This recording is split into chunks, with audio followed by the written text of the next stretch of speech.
মেশিনের পাশে জয়ন্তী নারী নারী দিবসে তোমায় সেলাম। মানুষিংপুরে বদলাচ্ছে গ্রাম বাংলার ছবি।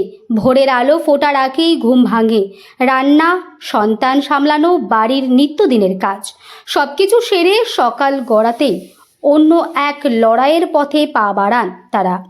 আর সেই পথের সঙ্গী এখন মেশিন। হাওড়ার জগৎবল্লভপুরের মানুষিংপুর গ্রামে গ্রামীণ মহিলাদের এই নতুন কর্মজীবন যেন বদলে দিচ্ছে সমাজের বহু পুরনো ধারা।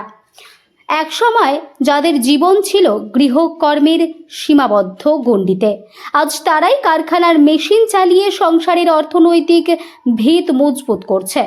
ছোট একটি ইলেকট্রিক্স যন্ত্র এবং তৈরির ইউনিটে প্রতিদিন সময় করে কাজ করেন গ্রামের কয়েকজন মহিলা। মেশিনের শব্দ, লোহার গন্ধ আর তেল কালি মাখা হাত সবকিছুর মধ্যে তারা খুঁজে পেয়েছে আত্মসম্মান আর আত্মনির্ভরতার নতুন অর্থ। এই উদ্যোগের উদ্যোক্তা সমর মণ্ডল জানান, গ্রামের আর্থিকভাবে পিছিয়ে পড়ে থাকা মহিলাদের কাজের সুযোগ করে দিতেই তিনি কারখানাটি শুরু করেন। তার কথায়, গ্রামের অনেক মহিলাই কাজ করতে চাইতেন কিন্তু সুযোগ ছিল না, তাই তাদের হাত ধরেই মেশিনের কাজ শিখেছি। এখন তারা নিজেরাই দক্ষ নিয়ে উঠেছেন। বর্তমানে তার ইউনিটে কয়েকটি যন্ত্রে নিয়মিত কাজ করছেন 5 জন মহিলা কর্মী। সকালবেলায় বাড়ির কাজ সেরে তারা 10টার সময় তারা কাজে আসেন। কিছুক্ষণ কাজের পর দুপুরে বাড়ি গিয়ে খাবার দাবার সেরে চলে আসে। বিকেলের দিকে নির্দিষ্ট সময় পর্যন্ত কাজ করে সন্ধ্যের আগেই ফিরে যান নিজের সংসারে। গ্রামের বাসিন্দা হিরণময় মান্নার মতে, এই উদ্যোগ শুধু কর্মসংস্থানের পথেই খুলে দেননি, বদলে দিয়েছে গ্রাম বাংলার মানসিকতাও। ধরুন প্রায় 15-18 বছর। আপনার কারখানায় মহিলারা? হ্যাঁ, সময় দেখছেন সব মহিলা দ্বারাই কাজ হচ্ছে এখানে। এই মেশিনের কাজ তো স্বাভাবিকভাবে ছেলেদের কি করতে দেখা যায়? হ্যাঁ, ছেলেদের করতে দেখা যায়, তাই দেখি। হ্যাঁ, তো আপনার এখানে মহিলারা কাজ করতে অসুবিধা হয় না? কোনো না, ব্যাপারটা হয়েছে এদেরকে কাজ সেরকমভাবে তৈরি করা হয়েছে, শিখিয়ে দেওয়া হয়েছে। এটা বাড়ির মহিলা, বাড়ির বইয়েরা তো মানে গৃহকন্যা যাকে বলা হয়, তা দেখার টাইমটা অন্যান্য টাইমে কোনো কাজ পায় না, তাই এদেরকে কাজ শিখিয়ে দিয়ে সেরকমভাবে তৈরি করা হয়েছে। এরা কাজ করে যাক, দুটো পয়সা রোজগার হলো, সংসারের সুবিধে হলো, সচ্ছল হলো সংসারটা, ছেলে মেয়ে লেখাপড়া বিভিন্ন ব্যাপারে। আর্থিক তো সহযোগিতা লাগবে, আর্থিক তো সবাই প্রয়োজন। এটা তো আর্থিক দিক দিয়ে খুবই দুর্বল। তাই জন্য আমি চিন্তা ভাবনা করলাম যদি মেয়েদেরকে কিছু কাজ ভাজ জোগাড় করে এনে যদি করানো যায়, তাতে করে এদিকে সুবিধে, আর আমি এদিকে কাজ জোগাড় ভালো হলো, আমারও হয়তো কিছু রোজগার হলো না হলো, সব তো সুবিধাটা এদের। যার জন্য চিন্তা ভাবনা করে এখানে হচ্ছে। শুধু এখানে কেন, আপনারে আরো অনেকেই আছে যেরকম ভাবে তারা জীবিকা নির্ভর করে মহিলা। হ্যাঁ, ভয় পাইনি, মনে হচ্ছিল প্রথম যখন আমার স্বামী করছিল তখন দেখে মনে হচ্ছিল করতে পারবো।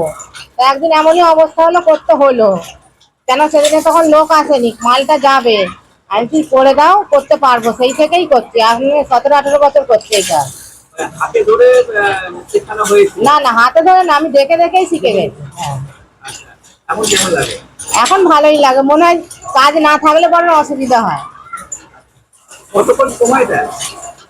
হ্যাঁ, সারাদিনে 7-8 ঘন্টা তো হয়েই যায়। এখন নিজে কাজ করে এখন কি মনে হয় যে এই কাজ বা নারীর মধ্যে তফাৎ করে? না না, কিছু নেই, সবাই মিলেই করা যায়। বরং আমি তো বলবো মেয়েদের করাটা উচিত। আচ্ছা, মানে নারী পুরুষ বলে কোনো ব্যাপার না না না, কিছু ব্যাপার নেই, যে কোনো কাজ সবাই করা যায়। আচ্ছা, এখানে আপনার তখন তো অনেকেই কাজ করে? হ্যাঁ, করে। সংসার সামলে কাজ করা হয়? হ্যাঁ, সংসার সামলে, বাচ্চা সামলে, সবকিছু সামলেই করা হয়। আরো যারা করে সবারই সংসার আছে, আর কাছাকাছি বাড়ি। মহিলারা বাইরে না গিয়ে এলাকার মধ্যে করাটা একটা তো হ্যাঁ হ্যাঁ হ্যাঁ, সব দিকেই সুবিধে। সংসারও দেখা হলো, কাজও হলো, সংসারে আয়টাও কিছু করা হলো, সব কিছুই হলো। শ্রাবণী মণ্ডল। হ্যাঁ, সেরকমই তাই। এটা আমাদের একটা সময় বাড়িতে কারখানা আছে, হ্যাঁ, সেটাকে আমরা কাজ করি, কোনো জায়গায় জব টব না করে বাড়িতেই কাজটা করি।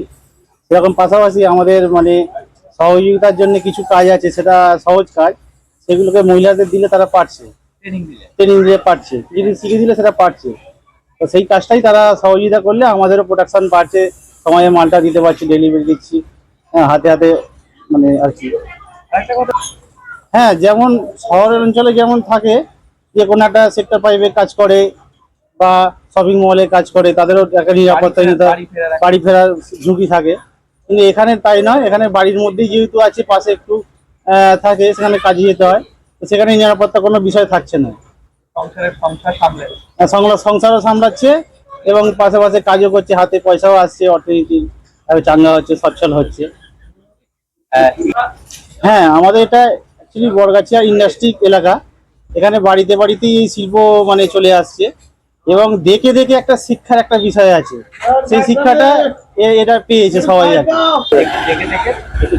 হ্যাঁ, দেখে দেখে একটা খানিকটা শিক্ষা মানে অর্জন করা যায়, এটা হচ্ছে কি প্র্যাকটিক্যাল শিক্ষা যাকে বলে, সেই শিক্ষাতেই এরা আর কি শিখে নিজেদের একটা তৈরি করে ফেলতে পারছে আর কি।